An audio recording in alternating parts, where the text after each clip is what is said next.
te māngai. Chlöe Swarbrick. E te māngai tēnā koe tēnā koutou te whare. Secrets came to this country on the Endeavour. That's what Sarah, one of the hundreds of thousands of survivors of abuse in state and faith-based care, told me that she wanted on the public record today when I met her this morning at Pipitea Marae.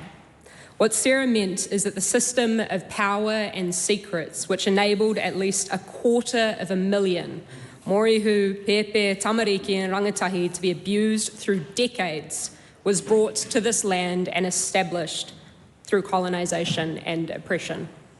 That is how this state was established.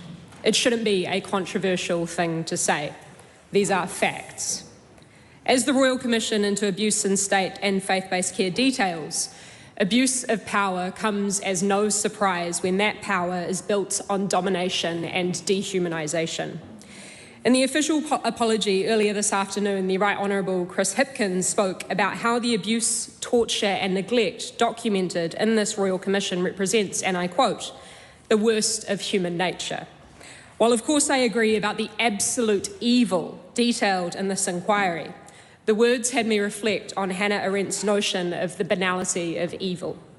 The systemic abuse of at least 250,000 people in the past several decades was not only evil, but it was by definition systematic, and therefore deeply, profoundly, horrifically ordinary and banal. This abuse was not an accident, it was not a byproduct, it is woven into the fabric of the system. It is woven into power structures that ignore the cries of children. If we want to end abuse and the culture of silence that surrounds and supports it, the way that that harm compounds and grows, we have to uproot the way that power works in this country. The Prime Minister, the Right Honourable Christopher Luxon, acknowledged earlier today that this abuse, quote, changed the course of your life, and for that the government must take responsibility, end quote. Responsibility requires accountability. And one of the major components of this bill that we are debating right now, introduced to give some action to the words of this apology, removes the explicit ability for children in so-called youth justice facilities to be strip searched. It's a welcome change, but the bar, Mr. Speaker, really is that low. Just a few weeks ago, rangatahi were once again protesting on the roof of one of those youth justice facilities. It was reported that they were protesting about access to food and fresh air. And Mr. Speaker, politicians currently in power, not between 1950 and 1999, currently in power, joked about how these kids wouldn't be getting access to KFC. That is what I am talking about when I am talking about how banal all of this really is, how interwoven it is to the fabric of the state, how normalised it is. Now, Mr. Speaker, we can talk about changing the system, or we can change the system. We can tinker, or we can transform. Anything less than transformation is, as one young person put it to me, just a pastel coat of paint on the same old kid prisons. Survivors had been adamant that this abuse is not historic. It didn't start and end between 1950 and 1999. Whānau tell me, as I'm sure that they've written to all politicians in here, telling us that this abuse is happening right now.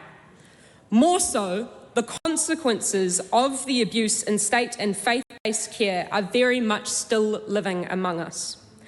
Now, when the Prime Minister talks about the government and our Parliament taking responsibility for the abuse that changed the course of survivors' lives, I ask everyone to take a second and reflect on what that really means. Because almost all of us can empathise with a 14-year-old boy who has been systematically let down and mistreated. We can understand that his behaviour is learnt as a response to a world that has put him under its heel, as lashing out against that world. But how many of us can empathise with the 40-year-old man that was once that 14-year-old boy? The man who has been in and out of institutions that have disenfranchised him since he was a young guy. The man who now sits in prison. The man who was once directly abused and tortured by the state, who now continues to be in its demonstrably neglectful, harmful care.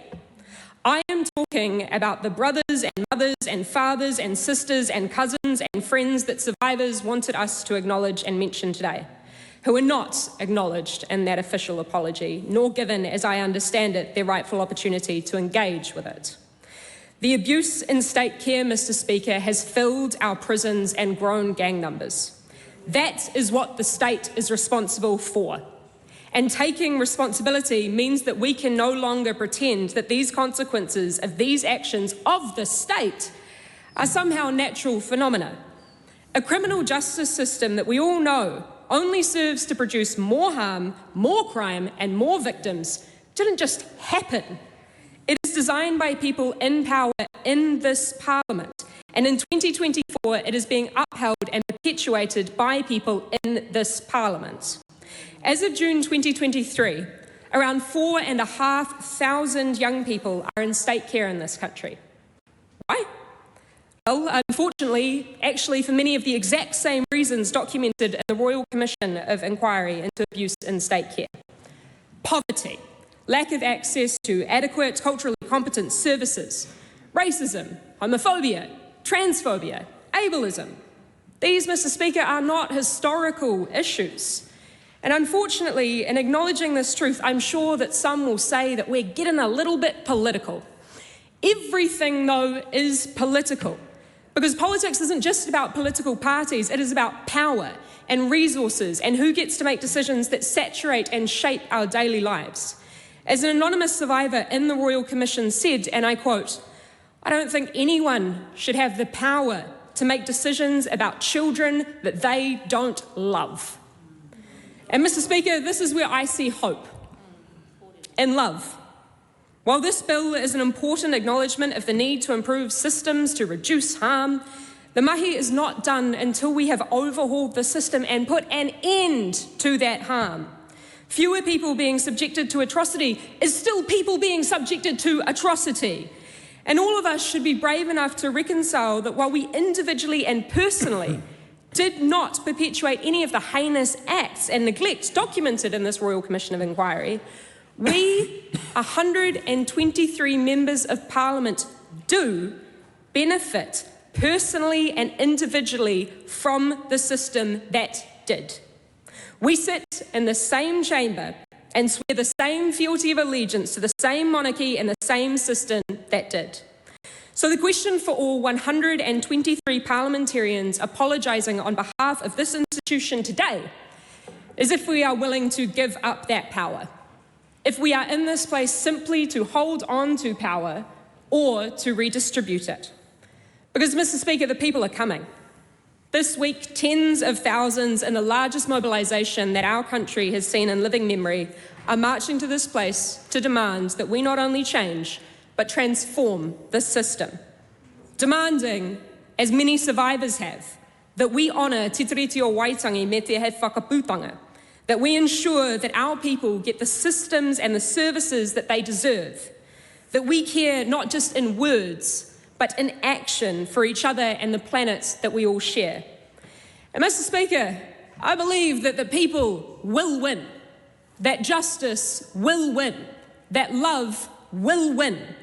In the same way that today marks an historic moment, decades in the making, our tomorrow is forged by the collective work that we do today, most fundamentally in reimagining and in practising love. Ka whawhai tonu mātou, ake, ake, ake.